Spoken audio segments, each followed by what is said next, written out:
స్థానిక ఎన్నికల్లో బీసీ రిజర్వేషన్లను 17% కాంగ్రెస్ తగ్గించిందన్న కేటీఆర్ వ్యాఖ్యలకు మంత్రి సీతక్క స్ట్రాంగ్ కౌంటర్ ఇచ్చారు. కేటీఆర్ ప్రచారం చేస్తున్నట్లుగా బీసీల రిజర్వేషన్లు ఎక్కడా తగ్గలేదని స్పష్టం చేశారు. గత స్థానిక ఎన్నికల్లో రాష్ట్రం యూనిట్గా సర్పంచుల రిజర్వేషన్లు ఖరారు చేశారని, కానీ ఆ విధానాన్ని సుప్రీంకోర్టు తప్పుపట్టిందన్నారు.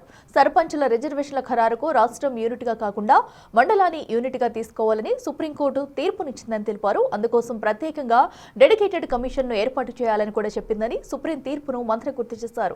సుప్రీంకోర్టు తీర్పు మేరకు డెడికేటెడ్ కమిషన్ ఏర్పాటు చేసి దాని సిఫార్సు మేరకు మండలం యూనిట్గా సర్పంచుల రిజర్వేషన్లు నిర్ణయం జరిగిందన్నారు. ఎక్కడలేని ప్రేమను బీఆర్ఎస్ నాయకులు బీసీ బిడ్డల మీద చూపుతూ వాళ్ళ నటన అద్భుతంగా ఉంది. అదే కాకుండా అబద్ధాలకు కేర్ ఆఫ్ అడ్రస్ అంటే బీఆర్ఎస్ అనేది ప్రతి ఒక్కరికి అర్థమైంది. గ్లోబల్ మించిన గోబెల్స్ ప్రచారం, వాళ్ళ గోబెల్స్ ప్రచారము గ్లోబల్ మించిపోయింది. అందుకనే వాస్తవాలు అనేది ప్రజలు తెలుసుకోవాలని నేను ఒకటే విజ్ఞప్తి చేస్తూ ఉన్నా. 2014 ఎన్నికలలో 2014 స్థానిక ఎన్నికలలో కాంగ్రెస్ ప్రభుత్వం ఆనాడు బీసీ వర్గాలకు 34% స్థానిక ఎన్నికలలో అవకాశం ఇచ్చింది. 2014లో మీరు అధికారానికి వచ్చిన తర్వాత 2019లో స్థానిక ఎన్నికలు జరిగితే బీసీలకు ఇచ్చింది నువ్వు 22%.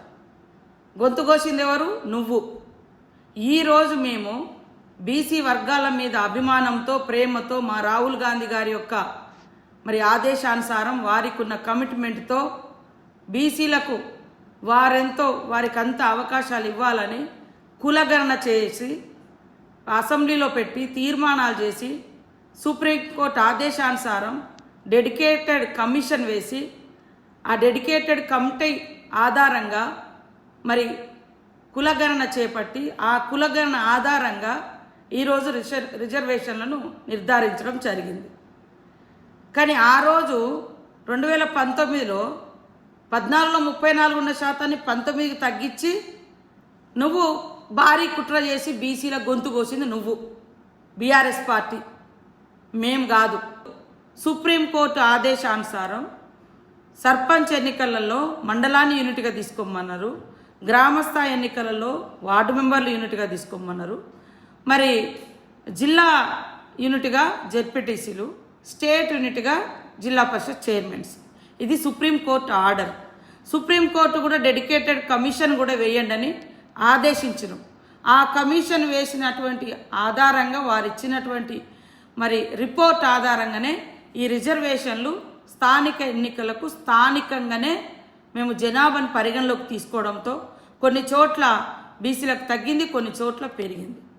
అంతే తప్ప నువ్వు మాట్లాడుతున్నట్టుగా అబద్ధపు నోరు విప్పితే అబద్ధాలు ప్రచారం చేయాలి, ఇక సంబరాలు చేసుకోవాలి. ఇదే మీ పని.